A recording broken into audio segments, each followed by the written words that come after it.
안녕하세요. 이원재입니다. 내란으로 망가진 경제를 살리겠습니다. 이원재 끝내주는 경제 9월 2일 화요일 라이브 시작하겠습니다. 먼저 오늘 하루도 가장 뜨거운 이야기, 그중에서도 여러분들 좋아하시는 라면 이야기 가지고 이정환 슬로우뉴스 대표님이 찾아왔습니다. 어서 오세요. 안녕하세요. 네, 안녕하십니까. 네. 면비디아가 뭐예요? 엔비디아보다 면비디아가 낫다. 라면과 엔비디아 합친 면비디아인데요. 오늘 이야기하겠지만 엔비디아보다 수익률이 좋은 이게 기술 기업도 아닌데 라면 파는 회사가 무려 1,300%의 수익률을 기록하고 있습니다. 그래서 저도 사실 이걸 기사를 많이 썼는데 쓸 때마다 삼양식품 잘 뜬다라고 막 주가가 치솟는다고 했는데 그때보다 벌써 두세 배씩 더 오르는 상태라서요. 면비디아가 삼양식품이에요. 네, 삼양식품. 우리나라의 라면 회사 삼양식품. 네네. 거기가 엔비디아보다 같은 기간 동안 수익률이 더 높았다. 맞습니다. 네. 야, 어떻게 그런 일이 가능해요? 월스트리트 저널 며칠 전 기사를 한번 보시겠습니다. 네네. 화면 한번 띄워주세요.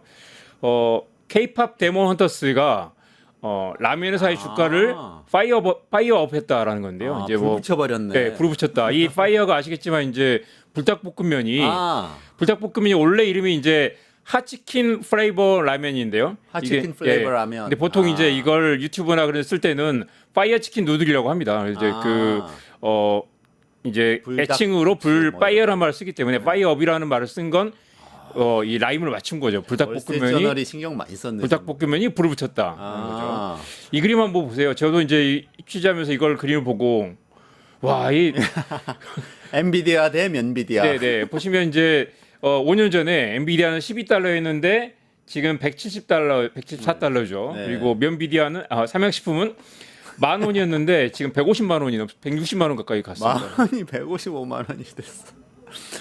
그래서 이게 아니 우리 엔비디아 엄청 많이 다뤘는데 지금까지 네네네. 좋아했는데 그래도 네네. 많이 오르고 네네. 우리 시청자들 네네. 돈 그래도 네네. 회사 수익 네네네. 했는데 면비디아 이제 와서 다루는 거 이거 정말 너무 그러니까 무섭다. 이게 우리 알고 있었고 모르는 것도 아니고 다 불닭볶음면 한두 번씩 먹어보고 불닭볶음면 잘 나간다고 하고 해외에서 지난해 14억 8천만 개가 팔렸습니다. 14억 예. 8천만 개요? 예. 그러니까 이게 하루에 400만 개 정도 팔리는 꼴이고요. 네. 1초에 50개 정도. 1초에 50개씩. 지금 이 시간에도 말하는데 불닭볶음면. 네네, 불닭볶음면만.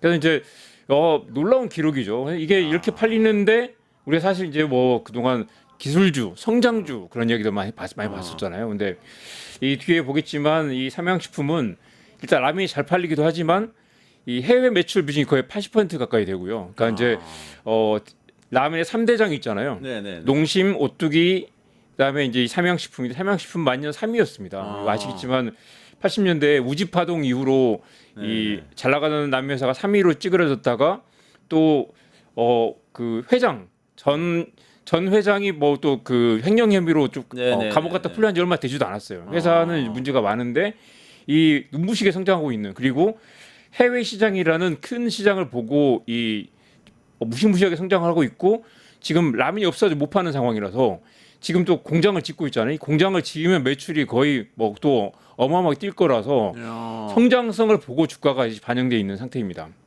그러니까 엔비디아 GPU도 전 세계 AI 붐 때문에 다들 줄 서서 사고 있지만 그렇죠. 물량이 딸려서 못 사고. 네. 불닭볶음면도 줄 서서 사고 있다는 얘기예요 지금. 그렇습니다. 만약에 이 공장을 지으면 공장을 늘리는 만큼 캐파를 늘리면 그만큼 또 이 판매량이 늘어나는 거겠죠.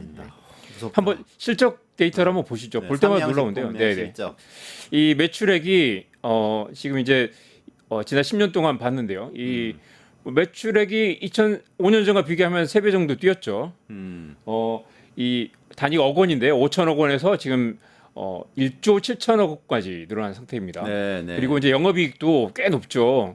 이 지난해 3,400억 정도 영업이익을 냈습니다. 영업이익 꽤 높네요. 라면이 마진이 안 높을 것 같은데 높네. 마진율이 영업이익률 한 20% 정도 되는 거죠. 네. 그리고 라면 3사 실적을 한번 보시죠. 이게 아까 말씀드린 라면 3대장인데 물론 농심과 오뚜기는 라면 말고 다른 것도 있긴 하지만 사실 이 매출로만 봐도 3위 업체인 거죠. 그런데 그러네요. 예, 근데 영업이익을 보세요. 영업이익이 매출은 절반밖에 안 되지만 영업이익은 농심의 거의 2배 이상이 됩니다. 오뚜기보다 크고요. 그러니까 케찹이니 뭐니하는 이런 다른 가공식품에 비해서 라면이 마진이 오히려 더 높다. 높고 높기도 하고 이제 이 제품군이 굉장히 수익성이 높은 군이라는 거죠.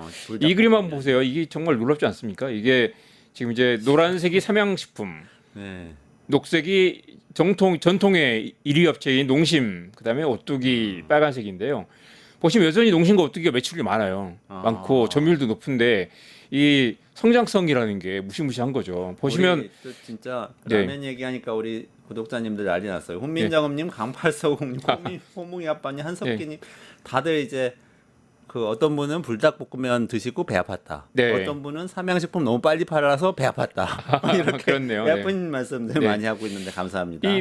이걸 보면서 저는 그 습치자면서 그런 생각을 했는데 그 피터 린치가 그런 말 하잖아요. 그 월가의 영웅들이라는 책 쓴 그분이 네네.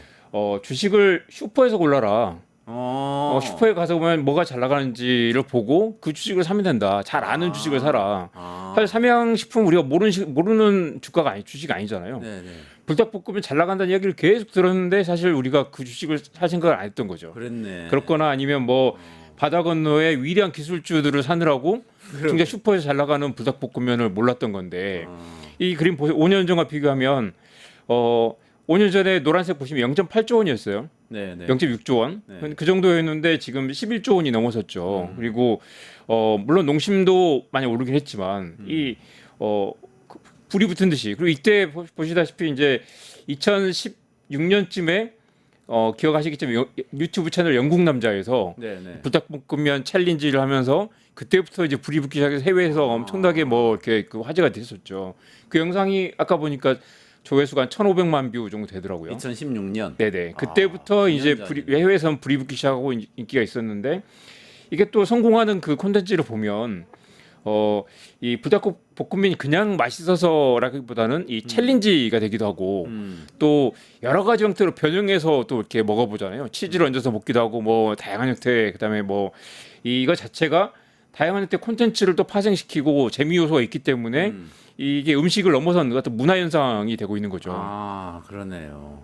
다른 회사 라면들하고 비교해도 특별한 면이 그런 면에서 있는 거네요. 그렇습니다. 그러니까 뭐 이게 자체가 이 맛이 있기도 하겠지만 이 먹는 것 자체가 도전이고 그렇죠. 엔터테인먼트인 거죠. 그러니까 스토리가 있고 네, 그렇습니다. 게임 같은 느낌을 주기 네네. 위해서 더 잘 예, 팔린다. 이 그림도 한번 봐보십시오. 저도 좀 놀랍던데 이 라면 여전히 그러니까 매출은 삼양식품이 상대적으로 적은데 녹색이 해외 매출입니다. 어이고, 그러니까 이제 바뀌어 있네. 예, 그렇죠. 삼양식품은 거의 77%, 80% 가까이가 이제 해외에서 발생하고 있는데 네. 농심하고 오뚜기는 각각 20%, 10% 정도밖에 안 됩니다. 그러니까 농심은 전통의 1위지만 사실 해외 성장성이 그렇게 높진 않죠. 근데 물론 농심도 최근에 신라면 툼바라는 게 있어요. 네네. 신라면에다가 이제 그 치즈를 얹어가지고 걸쭉하게 먹는 라면이 투움바 파스타처럼. 네네 해외에서 굉장히 인기라고 합니다. 그러니까 농심도 굉장히 성장성이 있지만 이 삼양식품의 폭발적인 이 파이어업하는 이런 정도의 성장성은 아니라는 거죠. 그리고 근데 피터 린치 얘기대로 슈퍼마켓에 가보려면 우리나라 슈퍼만 가봐서는 안 되겠네요. 미국 슈퍼, 유럽 슈퍼, 그렇죠. 그렇죠. 아마 이제 해외에서는 이미 뭐 심지어 월스트리트 저널이 있을 정도면 네. 이게 지금 이제 슈퍼에서 주가를 인정받고 있는 상태. 그렇죠. 그리고 이 보시면 지금 80%가 해외에서 발생하는데 이 시장이 한국은 사실 국내에서 불닭볶음을 더 많이 먹진 않을 거고 해외에서는 인제 맛을 들이고 있는 단계. 그리고 불닭볶음면이라는 건 전 세계 어디에도 없는 삼양식품의 고유한 브랜드이기 때문에 이게 지금 계속 더 성장할 거란 거죠. 지금 80%가 해외에서 발생하는데 해외가 커지면서 나중에 90%, 95%까지 늘어날 수 있겠다라고 해서 전 세계에서 지금 삼양식품이라는 이 면비디아라고 부를 정도로 관심이 폭발하고 있습니다.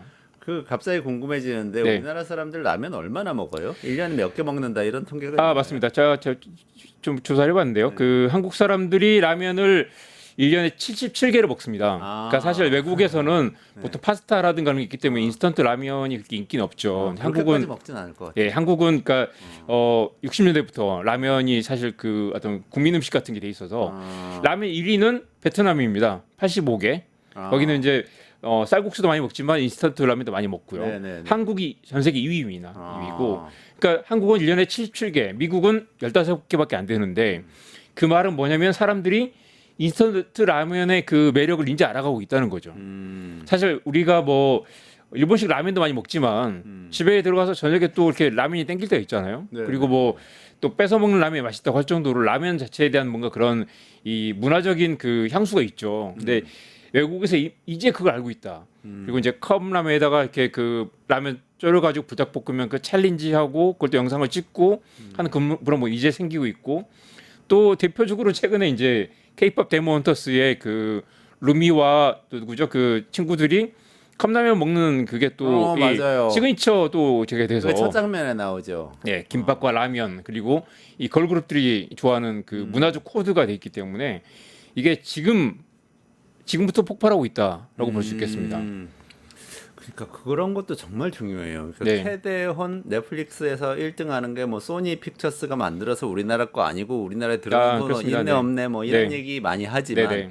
거기에 나온 라면, 네. 거기 나온 김밥이 우리나라 네. 거니까 네네. 그 다음에 우리나라 문화가 전반적으로 선호되기 시작하면 네. 그 효과가 우리한테 경제적인 그렇습니다. 이익으로 돌아올 수 네. 있다는 그런 얘기네요. 뭐 돈 버는 건 소니와 넷플릭스다라고 하지만 실제로 본격적으로 돈을 번 건 이제 네. 삼양식품과 우리 그 K컬처가 돈을 버는 이 파생 상품이 생겨나는 거고요.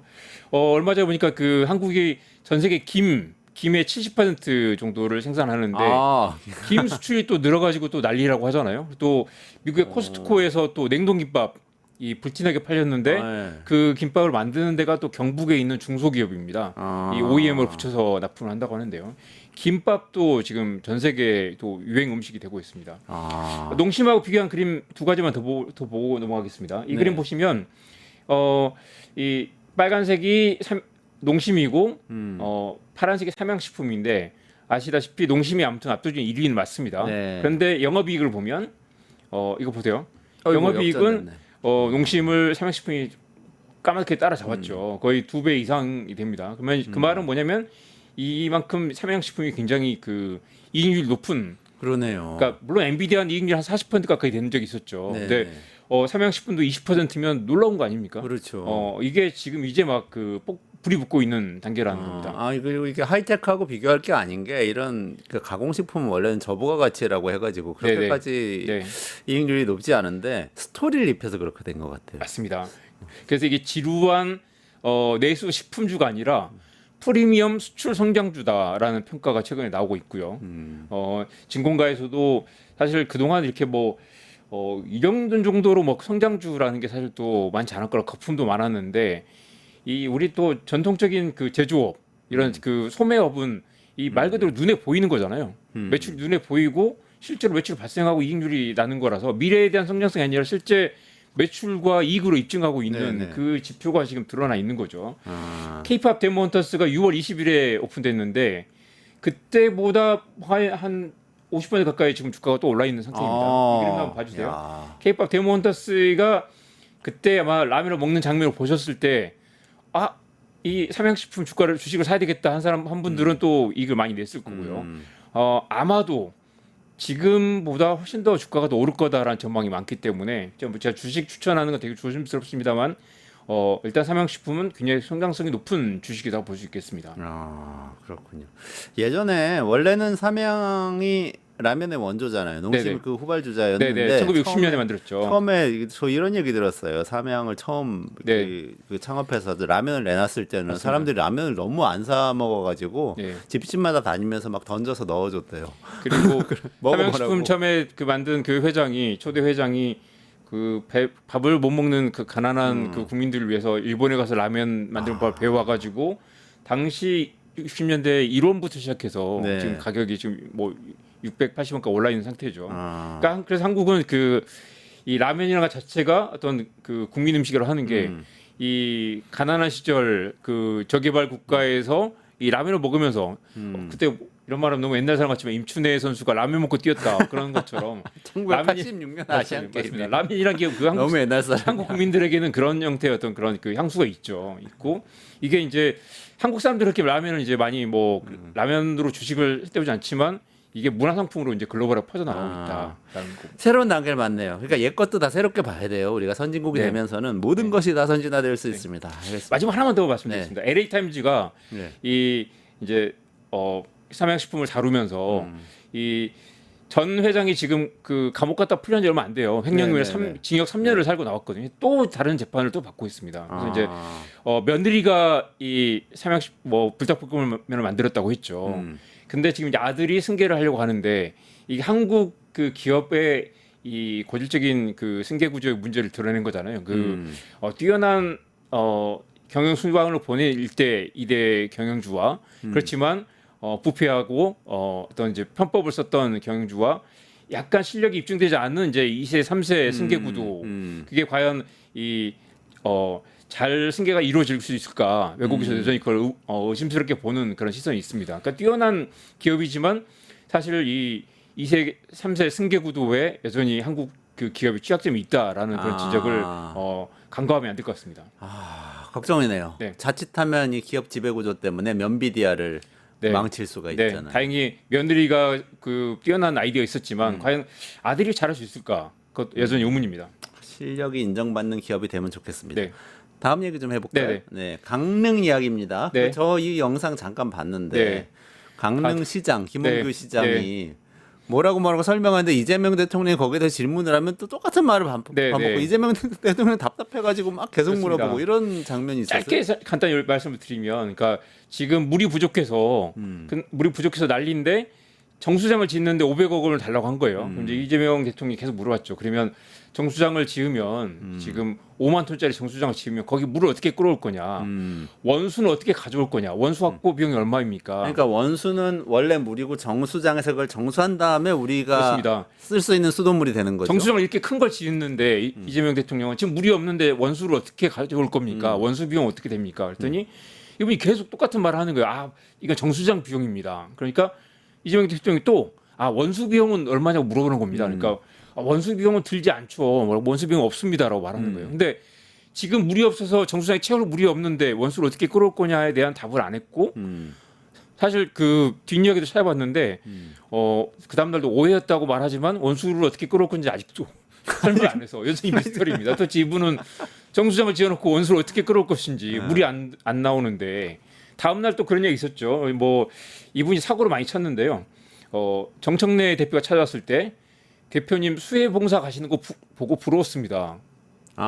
물이 없으니까 수해 봉사 간 것. 근데 부러웠다는 부러울 수해가 나서 수가- 거기는 물난리가 사람이 죽고 있는데 그걸 부러웠다고 말하는 것도 좀 부러웠다는 이상하고 거지. 이분이 좀 그래서 이 부적절한 커뮤니케이션에 말 굉장히 문제가 있는 분 같고요. 어. 그래서 계속 이제 뭐 그런 말도 했어요. 이 어떻게 대책이 있냐고 하니까 9월에는 비가 많이 올 것으로 믿고 있습니다. 이걸 믿음으로 해결할 문제는 아니잖아요. 믿음의 행정인가? 오죽하면 이재명 대통령이 하느님을 믿으면 안 된다. 이거 믿음을 할 문제 아니라 대책을 세워야 된다라고 말할 정도인데 사람 목숨을 실험에 맡길 수 없다라고 질책을 하기도 했죠. 그래서 이분 문제가 많고요. 근데 오늘 말씀드릴 건 속초는 강릉하고 붙어 있는데 거기는 지금 뭐 워터밤 페스티벌이라고 물을 막 뿌려가면서 이렇게 하는 속초가 강릉 북쪽이죠. 네네네. 근데 속초는 물이 많아요. 물이 많아서 강릉은 지금 물이 그렇죠. 없고. 물이 없어서 지금 제한급수가 들어가서 75% 제한급수면 수돗물을 틀었을 때 물이 쫄쫄쫄쫄밖에 안 25%밖에 안 나온다는 거죠. 아니 근데 그 가까우면은 네. 그 물이 공유가 안 되는 건가요? 어떻게? 물론 이제 그래서 그 물을 소방차로 지금 실어 나르는 단계인데 사실 소방차로 아무리 실어 나르도 그 물 근본적인 걸 해결할 수가 없죠. 그래서 제한급수를 하고 있는 상태인데 속초는 그 이미 2018년부터 그 18년부터 그때도 속초도 물이 없어서 제한급수를 한 적이 있었는데 당시 시장이 지하댐을 공약을 걸고 그걸 6년에 걸쳐서 완공을 한 거예요. 작년에 완공이 됐습니다. 그래서 2021년 완공이 됐고요. 3년 만에 완공이 돼서 지하댐이라는 건 뭐냐면 지하수가 다 빠져나가잖아요. 그래서 지하수가 네네. 빠져나가지 않도록 지하 안에 댐을 만들어가지고 물 지하수를 가둬두는 그 공사를 한 겁니다. 네네. 근데 이제 속초도 이걸 만들어야 된다는 얘기 있었는데 이분 또 해명이 뭐냐면 강릉도 만들어야 된다. 만들어야 된다 얘기 네네네. 나왔는데 이 강릉시 관계자 이야기가 가뭄 때마다 비가 내려서 투자를 못했다. 그러니까 네? 이걸 가뭄이 들 때마다 마침 비가 내려가지고 공사를 미뤘다는 거죠. 지을까 하면은 비가 내리고. 비가 많이 왔으니까 올해 넘어가자. 아. 또 지을까? 이 지하댐 만들어야 됩니다. 그랬더니 올해는 비가 많이 오는데 뭐 굳이 만들 필요 있습니까? 해가지고 미뤄가지고 속초보다 6년 늦어서 지금 짓기 시작하고 있는 단계입니다. 다시 비가 올 것이라고 믿고 네, 그래서 믿음의 정치. 속초는 그걸 이미 만들어가 6년 전에 만들어서 그 물이 넘쳐나는 상황인데 바로 옆에 있는 이 강릉은 올해는 비가 왔으니까 믿음으로 버티다가 지금 물이 바닥나서 주민들이 지금 먹을 물이 없는 그런 상태입니다. 야. 근데 지금 이게 해결은 좀 전망이 되고 있나요? 강릉 물 부족 사태가 지금 그 소방차가 그 옛날에 불 끌어갔던 소방차가 지금 물을 실어다가 나르고 있는 상태고요. 지금 어제 잠깐 비가 내렸었는데 5mm 정도밖에 되지 않아서 근본적 해결이 안 되고 있는 상태고 이게 이제 다들 그런 우려가 있지만 이 팬 현상 때문에 그 산을 넘어가는 과정에서 비가 이 구름이 사라진다는 거 아니에요. 그래서 아마 이런 문제가 이제 시작이 되고 또 갈수록 네. 더 가뭄이 심해질 수 있다라는 이야기가 나오고 있고요. 네. 근본적인 그 대책을 서야 된다. 그래서 이재명 대통령이 그런 말도 했습니다. 댐, 지하댐, 해수 담수화 등을 워터 믹스를 방법을 찾아야 된다라고 하는데 이 김홍규 시장 이분 그 멘탈리티로 보면 매우 걱정스러운 그런 부분이 있습니다. 그러네요. 알겠습니다. 네. 국무회의 이야기 있네요. 그 노란봉투법 2차 네, 상법 네. 개정안 이재명 대통령이 주재한 네, 국무회의에서 네. 다들 이게 통과시킨 거죠. 다 공통점이 있는데 상법 개정안, 노란봉투법, 그다음에 방송 3법 중에 방문입법, EBS법 모두 다 윤석열 정부에서 2번 이상 거부권 행사했던 법을 국회를 통과했고요. 오늘 국무회의에서 사실 국회를 통과했는데 그동안 윤석열이 거부를 했던 네, 거군요. 네. 국회를 통과한 건 당연한 거고 이번에 국무회의에서 일사천리로 다 통과가 됐습니다. 비로소 이제 이게 오래 묵었던 법들이 통과가 되고 있는 상태입니다. 그러니까 어찌 보면 이재명 대통령이 당 대표 시절에 네네. 민주당을 주도해서 국회에서 통과시켰는데 거부되어서 못 맞죠. 시행했던 네. 법률들을 네. 이번에 국회에서 토론을 통해서 합법적으로 통과된 법을 계속 뭉개고 있었던 거죠. 거부하고 있었는데 네. 이번에 그냥 네. 거부하지 않고 네네. 시행하게 됐다. 네. 그런 것들이고요. 네. 이 이야기도 궁금해요. 네. 아까는 물 부족이 불균형하다고 하셨는데 네. 쌀이 우리나라는 계속 남는다고 알고 있었는데 네네. 또 부족하다는 얘기가 나왔다. 그러니까 그 얼마 전 이 방송에도 다뤘지만 일본도 쌀이 부족해서 쌀값이 2배, 3배 이상 뛰어서 한국에 쌀을 수입해 간다고 그랬었잖아요. 한국도 쌀이 그러니까 계속 이제 남는 쌀을 사 가지고 쌀값을 농부들이 망하지 않게 쌀값을 유지하는 역할을 했죠. 그림 몇 가지 보시죠. 쌀 생산량이 계속 줄어들고 있고요. 1인당 국민들 쌀 소비도 막 계속 줄고 있죠. 밥을 많이 안 먹으니까. 그리고 이 밑에 빨간색은 의무 수입 물량입니다. 우리가 이제 이걸 관세화하기 전에 이제 쌀을 수입하지 않으면서 이 정도만 수입하겠다라고 묶어두고 있는 상태. 딱 40만 톤만 수입하고 있는 상태인데요. 이 수입 쌀을 또 시장을 보호하려고 이걸 마트에 팔지 않고요. 이 쌀은 싸게 사가지고 정부가 가지고 있다가 가공용 쌀로만 네네. 풀고 있는데 지금 부족하다고 하는 건 가공용 쌀이 부족한 상태인 거죠.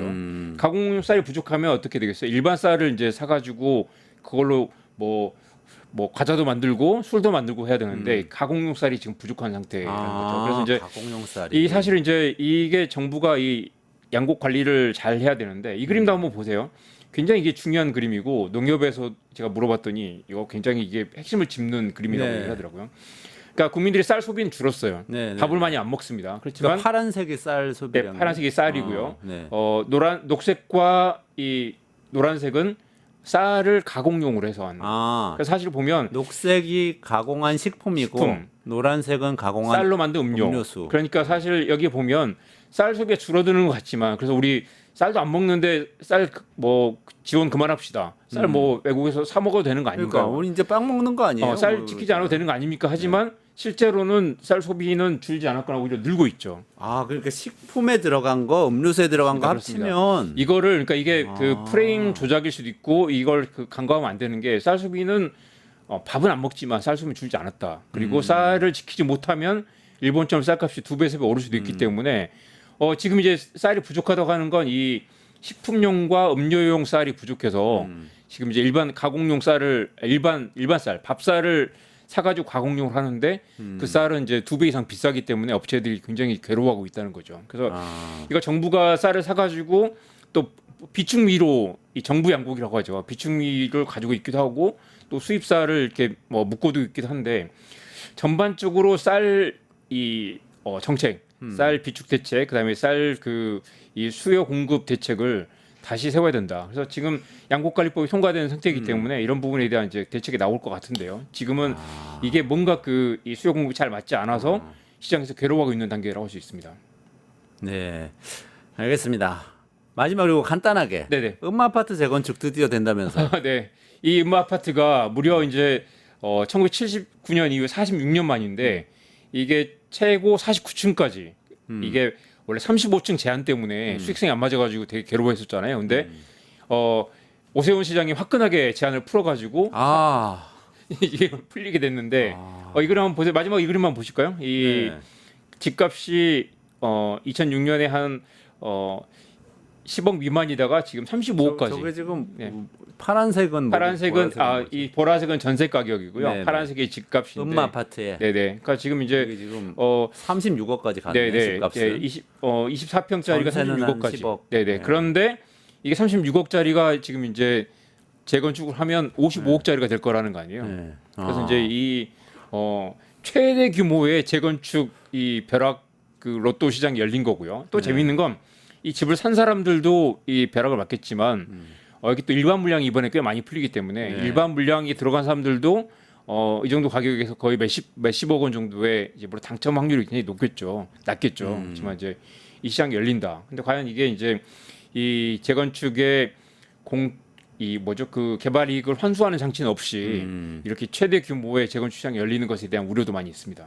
지금 몇 층이죠? 몇 배로 늘어나는 거죠, 지금? 지금 14층인데 14층인데 49층 그렇습니다. 정도까지 이렇게까지 막 늘리는 게 저는 네. 지속 가능한지 모르겠어요. 우리나라 인구도 준다는데 네. 이렇게 아마 이렇게 여기에 집을 계속 늘려가지고 그렇습니다. 이 낡은 아파트 수돗물도 잘 안 나고 물도 찔찔하고 벽에 막 녹물 나온다는 이 아파트를 35억에 샀던 사람들은 아직까지 35억이 사고 팔리니까요. 네네. 이거를 55억 원에 사고 팔릴 수 있을 거란 믿음이 있었던 그렇죠. 건데 그 투기적 수요를 억제하거나 해결하는 게 아니라 그걸 믿음을 힘을 실어준 거죠. 그렇죠. 야 돈을 여러분 실어줘서 오래 기다리셨습니다. 이제 해결하겠다는 55억짜리 만들어 드릴게요라고 오세훈 시장이 이걸 풀어가지고 큰 선물 줬네. 강남의 부동산 줬어. 불펜 신화 그리고 재건축 그 벼락 시장을 이번에 화끈하게 입증시켜준 결과를 할 수 근데 있겠습니다. 결국은 망가질 것 같아요. 이렇게 막 계속 공급해서 하여간 네. 오늘 여기까지 55억 짜리 하겠습니다. 시간이 다 아파트가. 돼서 네, 네. 최승병 박사님이 기다리고 계세요. 전승절에 중국에서 북중러 정상이 만나서 같이